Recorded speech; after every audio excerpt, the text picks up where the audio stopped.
Hi moms and dads, pretty soon you will need to help your baby say goodbye to her Binky, her blankie, her bottle, and a few other things that she might want to hold on to. So senior lifestyle editor from American Baby Magazine, Jessica Hartshorn, is here to tell us the right time to start the process and how to do it. So great to have you back.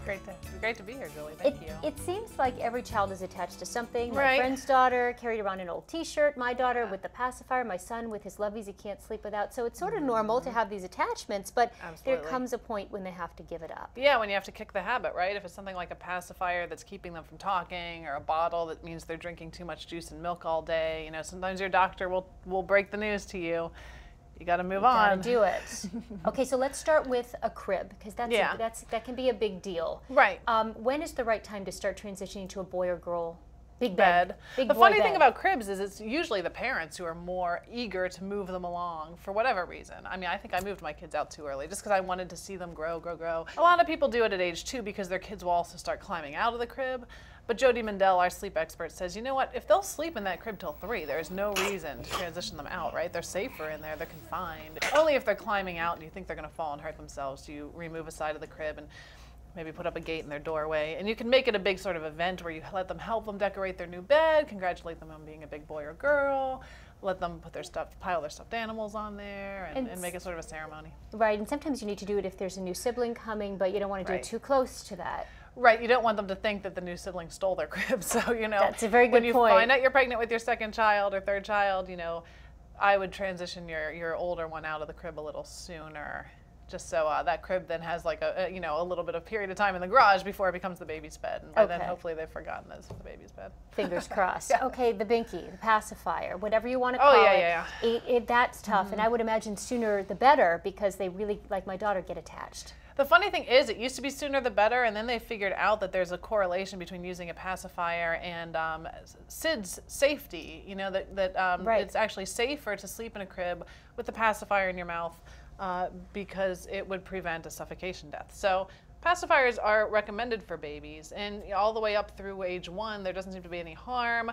Like I said, where it gets to be a problem is at age 2, they're supposed to be learning to talk, and they resist talking when they have the plug in their mouth. Right.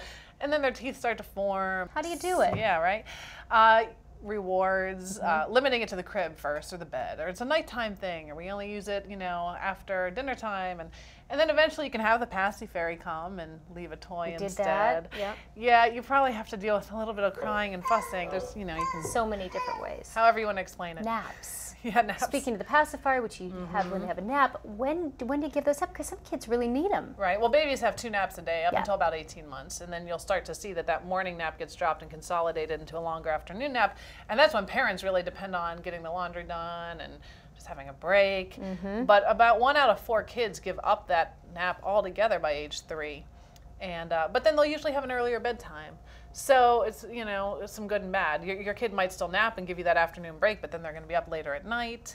So sometimes, which we don't want either. Yeah, sometime by the age of 4, usually they've pretty much given up naps, and then you can be getting them to bed between 7 and 8 o'clock probably, and getting a good night's sleep. Okay, so bottles. Because, you know, especially the nighttime bottle right before they go to sleep. Right, is a ritual.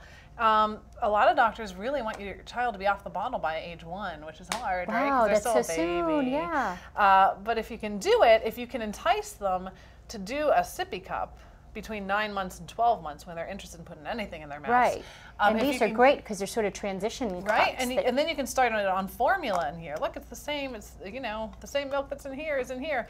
Or even breast milk if you're still nursing. Right. If you can get them to the sippy before their first birthday, they might forget about the bottle.